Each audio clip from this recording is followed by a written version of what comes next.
mortas e depois queimadas. Está acontecendo, inclusive, uma entrevista coletiva com a polícia da Bahia explicando o episódio, já que hoje a novidade é que suspeitos teriam sido mortos em confronto com a polícia.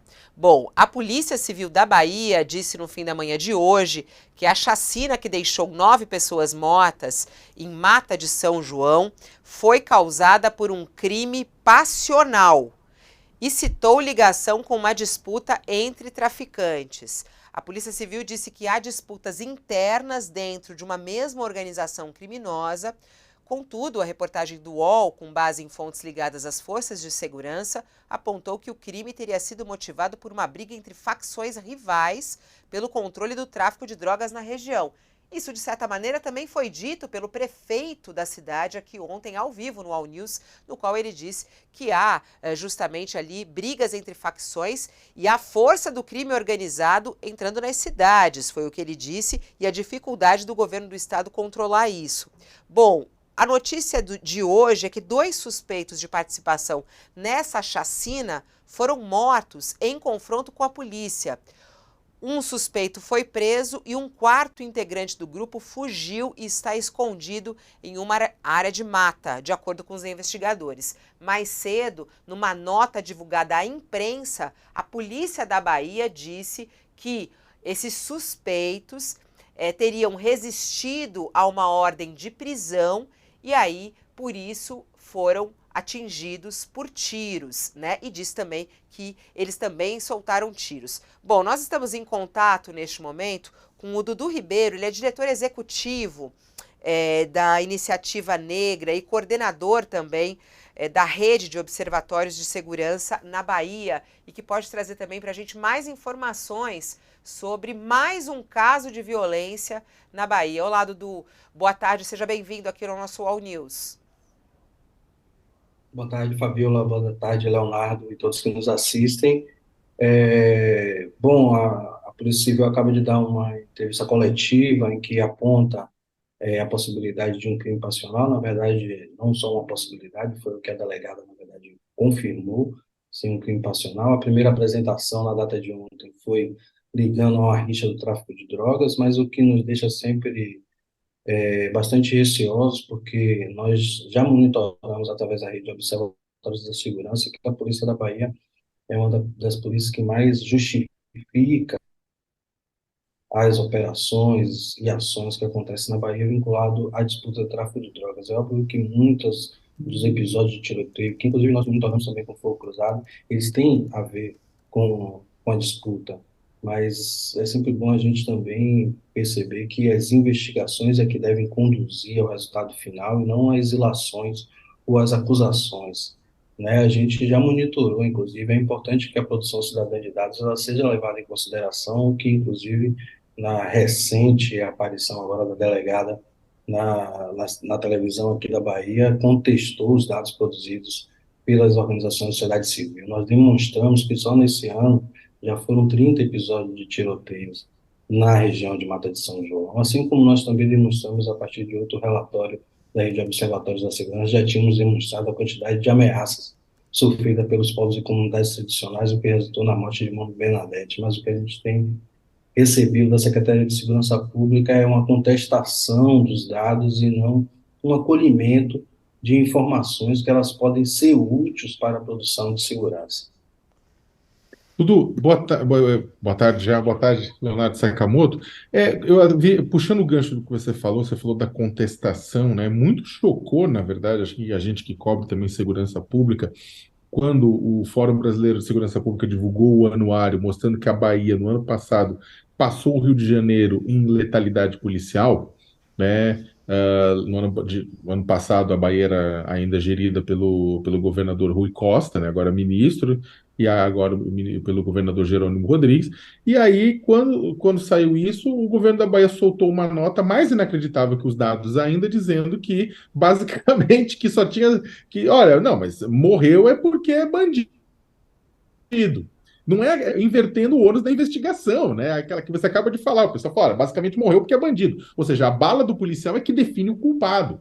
e não todo o processo judicial, né? Como é que você analisa, né? Tipo, essa política, ela que no ano passado deu à Bahia o primeiro lugar em letalidade policial, ela se manteve nesse ano, mudou alguma coisa? Porque pela declaração da nota da Secretaria de Segurança Pública parece que não mudou, né? Não, certamente. Duas coisas ficam nítidas com a divulgação dessa nota. Isso, uma que muito nos preocupa, que é uma senha, né? Quando o comando da polícia, ela aponta que é possível estar na mesma frase eficácia, eficiência e letalidade, isso é uma senha de sangue para a tropa. E isso vai reforçar na ponta a produção de mais mortes. Essa é uma cena muito preocupante. Nós estamos falando de um Estado que até março desse ano vigorou uma instrução normativa, né, que impediu a Polícia Civil, por exemplo, de investigar crimes cometidos por militares contra civis. Foi declarado inconstitucional pelo Tribunal de Justiça em março desse ano, né? Então, essa sim, ela é muito preocupante. Segundo, é depois captar as informações de que essa informação ou esse discurso que separaria inocentes de traficantes, estupradores e assassinos na contagem de corpos teria sido uma incidência maior da Secretaria de Comunicação do que da própria Secretaria de Segurança Pública. Isso é mais problemático ainda, como se a Secretaria de Comunicação fizesse a política de segurança pública, como se o que importa é, na verdade, dizer ou comunicar algo que se acredita que a população quer ouvir, que a população quer ouvir na área de segurança pública seria um esforço de mais força letal, de mais presença violenta nas comunidades, quando na verdade a gente tem demonstrado de inúmeras formas que o aumento da letalidade, a opção do Estado da Bahia, por exemplo, de investir pesadamente em reconhecimento facial, não tem provocado uma redução significativa dos números da segurança, muito pelo contrário. E a própria reorganização também territorial das organizações criminais ligadas ao tráfico de drogas, com a chegada muito forte na Bahia e no Nordeste como um todo, tem provocado uma nova onda de conflitos importantes. Ô, Dudu, eu fico me perguntando, e até queria saber se você consegue responder isso,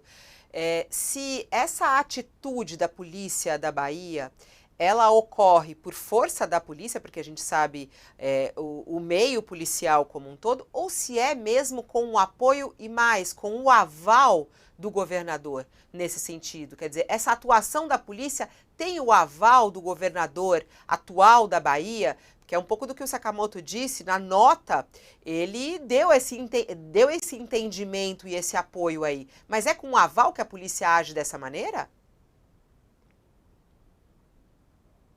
Bom, acho que se a gente resgatar um histórico recente, né, a gente vai perceber que uma das intervenções importantes do antigo governador e atual ministro Rui Costa foi incentivar essa lógica do confronto, né? Se a gente pegar desde o que aconteceu na chacina do Cabula e outras expressões, inclusive de ataque, por exemplo, às audiências de custódia, isso nos colocou numa situação muito ruim do ponto de vista da segurança pública no estado da Bahia.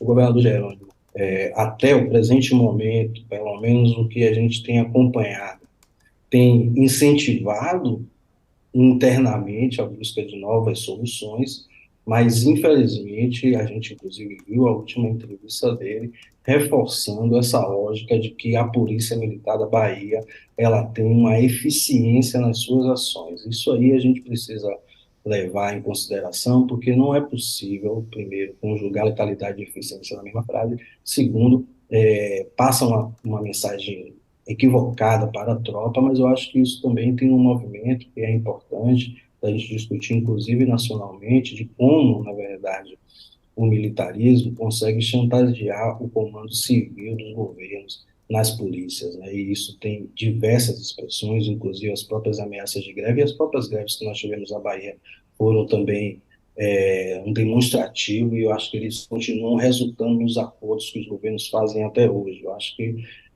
esse é um elemento que muitas vezes ele fica subterrâneo e que ele precisa ser demonstrado. Nós estamos falando que boa parte do problema da segurança pública no estado da Bahia tem relação com a força da polícia militar, com a precarização da polícia civil, ou seja, da investigação. Nós temos um estado que consegue solucionar apenas 3% dos crimes contra a vida e, ao mesmo tempo, investe 600 milhões para prender 1.000 pessoas, quer dizer que a gente está gastando R$ 600 mil para prender uma pessoa, sendo que a maioria delas, inclusive, nem produziram crimes violentos.